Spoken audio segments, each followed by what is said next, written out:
नमस्कार सर्वांना. श्री स्वामी समर्थ.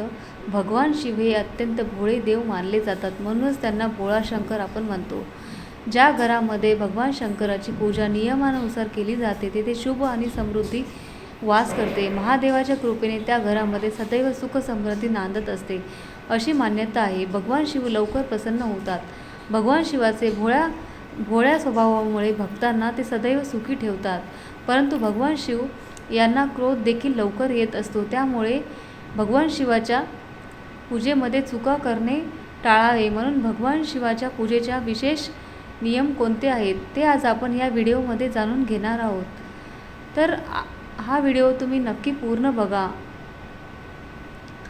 भगवान शिवाचे कोणत्या नियमाचे पालन करून पूजा केली तर निश्चितच आपल्याला पूजा केल्याचे पूर्ण फळ मिळेल आणि भगवान शिवाचे अखंड आशीर्वाद आपल्याला अकाल मृत्यू कधीही येणार नाही आणि तुमच्यावरती आलेले सर्व संकटे भगवान शिव स्वतः निरसन करतील.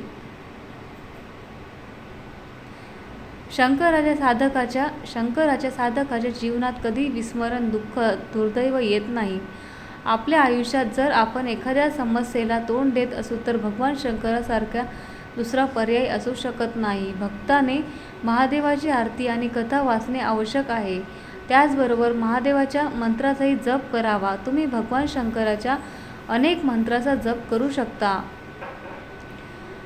शंकराचा पंचाक्षर मंत्र ओम नमः शिवाय या मंत्राचा जप केल्याने तुम्हाला केवळ तुमच्या आतच नाही तर तुमच्या सभोवतालही आनंद वाटतो. सनातन धर्मामध्ये परंपरेची तरी शंकराची उपासना अगदी सोपी मानली गेली आहे. कारण भगवान शंकर आपल्या भक्ताच्या सर्व इच्छा फक्त पाणी आणि काही पाणी अर्पण करून पूर्ण करू शकतात. परंतु जर त्यांच्या पूजेशी संबंधित काही विशेष नियम आहेत. प्रत्येक शिवभक्ताने नेहमी ते पाळावे. सोमवारी अशा पद्धतीने अशी पूजा करा. भगवान शंकराची अशी पूजा केल्याने आपल्याला भगवान शिवशंकर लवकर प्रसन्न होतात. शंकराला समर्पित आहे या दिवशी लवकर उठून स्नान करावे. शिव मंदिरात जा. भोलेनाथाला दूध आणि पाण्याने अभिषेक करा. यानंतर देवी पार्वती आणि नंदीलाही गंगाजल दूध अर्पण करा.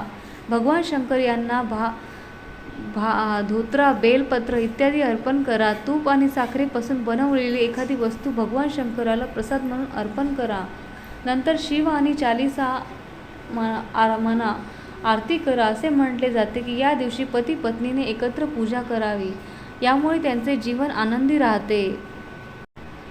तुम्ही भगवान शंकराचे भक्त असाल तर तुम्ही त्यांची पूजा करताना विशेष काळजी घ्यावी. भगवान शंकराची मूर्ती किंवा चित्र कोणत्याही दिशेला लावू नका.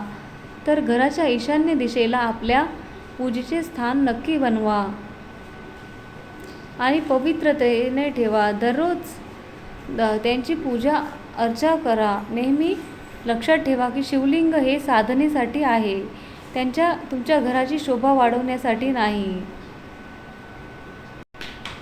त्यामुळे शिवकुंडीचे मूळ ते टोके उत्तरेकडेच असावे. शिवपूजामध्ये कधीही हळदी कुंकवाचा वापर करू नये. भगवान शिवाला भस्म आवडते म्हणून भगवान शिवाच्या शिवपिंडीवरती भस्म लावावे. जर तुम्ही या नियमाकडे दुर्लक्ष केले तर तुम्ही पुण्याऐवजी पापामध्ये सहभागी होऊ शकता. घराच्या अशा कोपऱ्यामध्ये शिवलिंग कधीही ठेवू नका. जिथे पूजा आणि दर्शन क्वचितच शक्य असेल तर त्याचप्रमाणे एकदा शिवलिंगाची पूजा जिथे स्थायिक केली की पुन्हा त्याची जागा बदलण्याची चूक तुम्ही करू नका. महादेवाचे आशीर्वाद तुम्हाला जर मिळवण्यासाठी नेहमी रुद्राक्षाच्या माळेने जप करा. असे मानले जाते की रुद्राक्षाची माळ उत्पत्ती भगवान शंकराच्या अश्रूपासून झाली आहे. परंतु हे लक्षात ठेवा की तुम्ही ज्या माळाने भगवान शंकराचा महामंत्र जपता ती माला दिही गळ्यात घालू नका. जमिनीवर बसून महादेवाची साधना करू नये. त्यांच्या पूजेत शुद्ध मुद्रा वापरावी. शक्य असल्यास त्याच आसनावर बसून शिवाची पूजा करावी. पूजेत नेहमी स्वतःची मुद्रा वापरावी. दुसऱ्यांच्या आसनावर बसून कधी पूजा करू नये किंवा दुसऱ्याच्या हाराने शिवमंत्राचा जप करू नये. तुम्ही संपूर्ण महिना भक्तिभावाने घालू शकत नसला तरी केवळ श्रावण सोमवारी तुम्ही पूजा केल्याने, शिवाची पूजा केल्याने त्यांना आनंद होतो असे म्हटले जाते. म्हणून या दिवशी, श्रावण सोमवारी या दिवशी आपण उपवास करावा आणि शिवपूजेत मग्न व्हावे.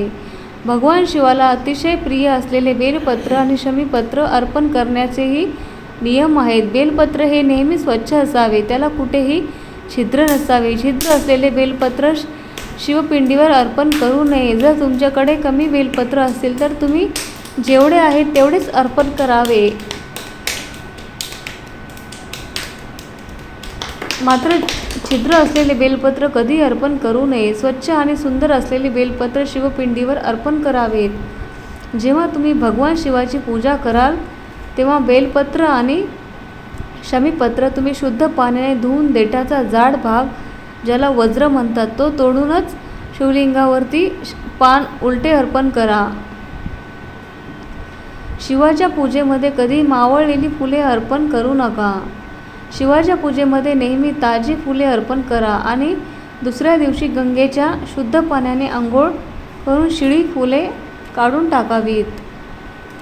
महादेवाच्या पूजेमध्ये तीळ आणि चंपा या फुलाचा वापर केला जात नाही. या गोष्टीची काळजी नक्की घ्यावी. स्वच्छ कपडे घाला. सोमवारी उपवासाच्या दिवशी शक्यतो स्वच्छ कपडे घालावेत. मळलेले फाटलेले असे कपडे घालू नयेत. आपले मन देखील त्यामुळे स्वच्छ आणि पवित्र राहतं.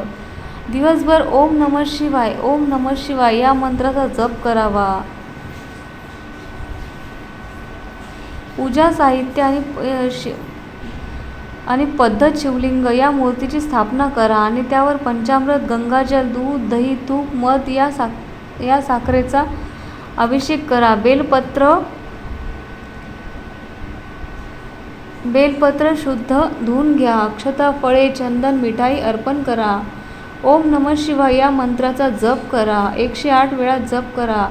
यासोबतच तुम्ही शिवचालीसा, रुद्राक्षर आणि महामृत्युंजय मंत्राचा पाठ करू शकता.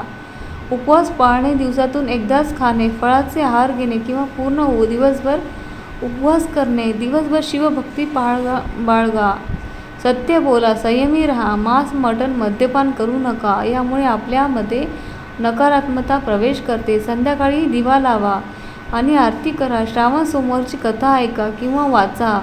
शक्यतो पांढरे कपडे घाला आणि मनापासून पूजा करा. पूजा स्थळावर, शिवलिंगावरती किंवा मूर्तीवरती पंचामृत आणि अभिषेक करताना या गोष्टी नक्की अर्पण करा. बेलपत्र, धतुरा, पांढरी फुले, अक्षता, पंचामृत, फळे, मिठाई इत्यादी अर्पण करताना ओम नमः शिवाय, ओम नमः शिवाय या मंत्राचा जप करा. उपवास सोडणे: संध्याकाळी पूजा आरती करताना नंतर उपवास सोडा. हलका आहार घ्या. खिचडी, उपमा घेतात. बरेच भक्त उपवास सोडताना न बोलण्याचा देखील संकल्प करतात. शिवलीलामृत ग्रंथातील 11वा अध्याय संध्याकाळी वाचा. यामुळे संपूर्ण शिवलीलामृत वाचण्याचे फळ तुम्हाला मिळते. नंतर भगवान शिवाची आरती करा, कथा श्रवण करा. पारणं: संध्याकाळच्या वेळी पूजानंतरच जेवण करा. सनातन मान्यतेनुसार श्रावण सोमवारचे व्रत केल्याने व्यक्तीच्या इच्छा पूर्ण होतात, सुख, समृद्धी आणि वैवाहिक मूल्य वाढते. वैवाहिक पूर्णानुसार अविवाहित मुली आणि विवाहित महिलांचा पूर्व असणे संबंध आणि कुटुंब कल्याणासाठी हे व्रत पाळले जातात. सर्वत्र महिन्यामध्ये कुटुंब कल्याणासाठी हे व्रत केले जातात. 12 महिन्यापैकी सर्वात पवित्र महिना मानला जातो, कारण या दिवशी भगवान भोलेनाथ आणि माता पार्वतीची पूजा केल्याने व्यक्तीला सर्व भौतिक सुखी मिळतात आणि सर्व प्रकारच्या रोगांपासून त्या व्यक्तीला दुःख आणि दारिद्र्यापासून कायमची मुक्तता मिळते. तर भक्तांनो, या पवित्र श्रावण महिन्यात काही विशेष उपाय करून व्यक्ती आपण केलेल्या जन्मामध्ये या सर्व पापांपासून मुक्त होऊ शकते. श्रावण महिन्यामध्ये लसूण आणि कांदा न वापरल्यास बरे होईल, कारण लसूण आणि कांदा तांत्रिक अन्नाचे कारक आहेत.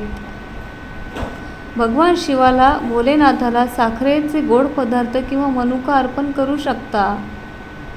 शिवपुराणानुसार गव्हापासून बनवलेले पदार्थ भगवान शंकराला अर्पण करावेत. असे केल्याने भगवान शिव खूप प्रसन्न होतात. तुमच्या जीवनात सुख समृद्धी येते. सोमवारी प्रदोष काळामध्ये पूजेच्या संध्याकाळी सोमवारी तांदूळ, दूध आणि चांदीचे दान करा. असे केल्याने तुमच्या जीवनामध्ये सुख शांती नक्की येईल. आर्थिक समस्याही दूर होतील.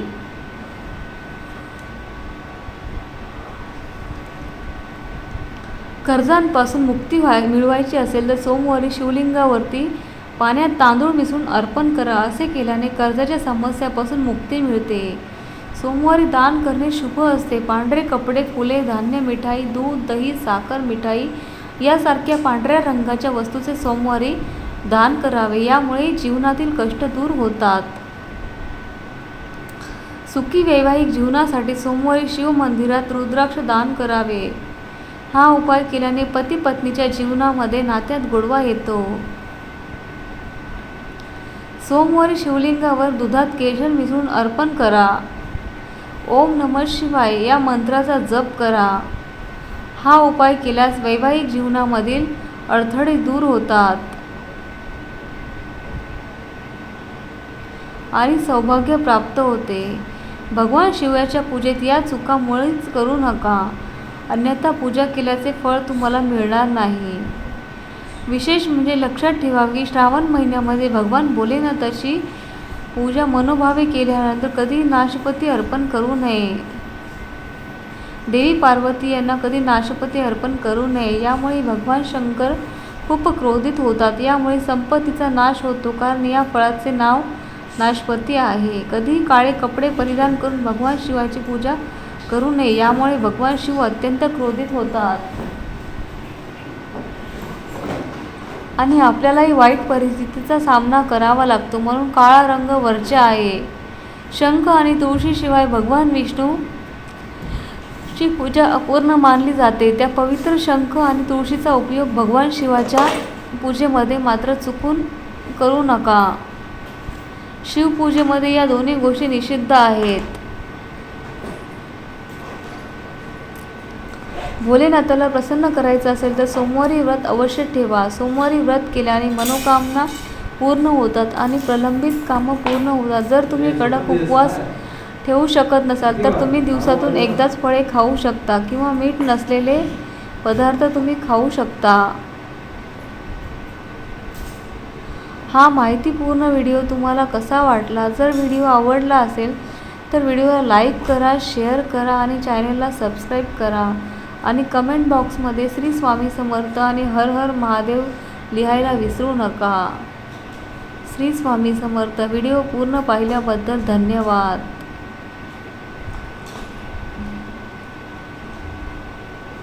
श्री स्वामी समर्थ.